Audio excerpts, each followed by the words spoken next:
Hello guys, तो स्वागत है आपका मेरे इस धमाकेदार वीडियो के साथ। तो आज का टॉपिक है पावरफुल बॉडी लैंग्वेज।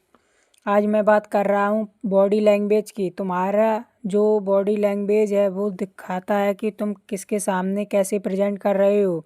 मैं तुम्हें बात कर रहा हूँ, तुम अगर कॉन्फिडेंट होते हो किसी चीज़ को करके, तुम्हें ये पता होता है कि मुझे ये चीज़ आती है और मुझसे ये बेटर चीज़ कोई नहीं कर सकता, तो उस टाइम तुम्हारा कॉन्फिडेंट क्या होता है, चाहे वो कुछ भी हो। चाहे तुम क्रिकेट में अच्छे हो, चाहे तुम पढ़ाई में अच्छे हो, चाहे तुम कोई भी किसी भी स्किल में अच्छे हो, जो तुम्हें लगता है कि जिसमें तुम्हारी मास्टरी है, ये जो तुम्हें बेहतर तरीके से आती है चीज़। अब मुझे बताओ कि अगर उस चीज़ के बारे में कोई तुमसे पूछे कि उस चीज़ के बारे में जानना चाहे, तो तुम उस चीज़ को बारे में कैसे बताओगे। सिंपल क्वेश्चन मैं तुमसे पूछ रहा हूँ। तुम्हारा बॉडी लैंग्वेज थोड़ा सा इम्प्रूव हो चुका है, क्योंकि तुम्हें प्रेजेंट करने का तरीका तुम्हारा ऑटोमेटिक ही चेंज हो जाता है, स्ट्रांग हो जाता है। तुम्हें क्या समझ में आया? तुम्हारा अगर बॉडी लैंग्वेज वीक है ना, अगर तुम लोगों के सामने अपने आप को अच्छे से एक्सप्रेस नहीं कर पा रहे हो, लोगों को हैंडल नहीं कर पा रहे हो, लोग तुम्हें हल्के में ले रहे हैं, तो तुम कहीं ना कहीं अपने आप को भी हल्के में समझ रहे हो। अपने मन के अंदर बात को गहराई से समझना। मैं क्या समझाना चाह रहा हूँ, ऊपर ऊपर से समझोगे तो बात समझ में नहीं आएगी।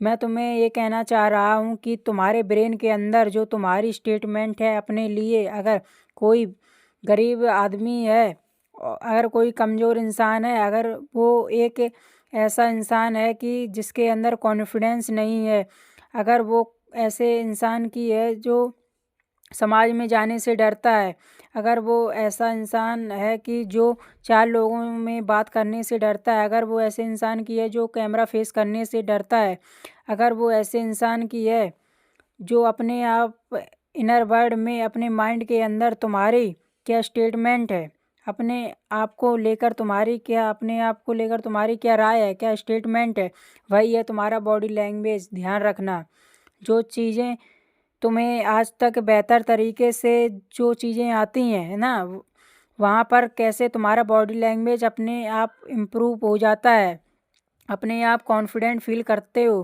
क्योंकि वो तुम्हें आता है, क्योंकि तुम्हारे अंदर में एक स्ट्रॉन्ग इमेज बन गई है कि हाँ यार, ये तो मुझे आता है, मेरे पास है, और हाँ मैं ऑन करता हूँ इस चीज़ को। जो चीज़ तुम्हें नहीं आती वो चीज़ तुम्हें सीखनी पड़ेगी, जो चीज़ तुम्हें आती है उस चीज़ को लेकर तुम्हें बॉडी लैंग्वेज की इम्प्रूव करने की ज़रूरत है नहीं होती, क्योंकि तुम्हें वो बॉडी लैंग्वेज ऑटोमेटिक ही चेंज कर देता है फिर।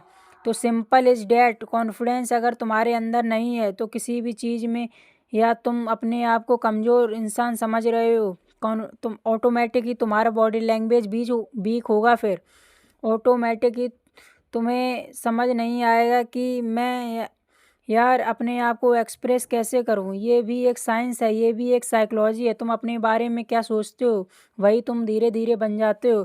तुम्हारा बॉडी लैंग्वेज वीक होने का एक सबसे बड़ा रीज़न है कि तुम अपने आप को हर जगह कंपेयर करते हो। कंपेयर कंपेयर करते हो, कंपैरिजन जैसी चीज़ तुम्हारे अंदर बहुत ज़्यादा है। तुम्हें कंपैरिजन के स्टेटमेंट को हटाकर के लर्नर की स्टेटमेंट को डालना पड़ेगा। जो चीज़ तुम्हें नहीं आती तो कंपेयर नहीं करना है, सीखना है। तो अपनी राय को हमेशा स्ट्रॉन्ग करो। जिस दिन तुम, अगर आपके शब्दों से पहले आपकी बॉडी लैंग्वेज बोलने लग जाए तो समझ लीजिए आप कमज़ोर नहीं, खतरनाक बन चुके हैं। जो कमज़ोर लोग होते हैं वो झुककर चलते हैं, और जो स्ट्रांग होते हैं वो सीना तान कर चलते हैं। तो ये दुनिया को मैसेज आता है कि मैं खुद पर भरोसा करता हूँ। शब्द लोग भूल जाते हैं, लेकिन आपकी बॉडी लैंग्वेज हमेशा लोगों को याद रहती है। जो खुद को कंट्रोल कर लेगा ना, तो दुनिया उसके कंट्रोल में अपने आप आ जाती है फिर भाई। तो अपनी राय को स्ट्रॉन्ग करो और अपनी स्टेटमेंट्स को स्ट्रॉन्ग करो। आपको अगर स्ट्रॉन्ग बनाया जा सकता है तो वो एक चीज़ से है, सेल्फ टॉक।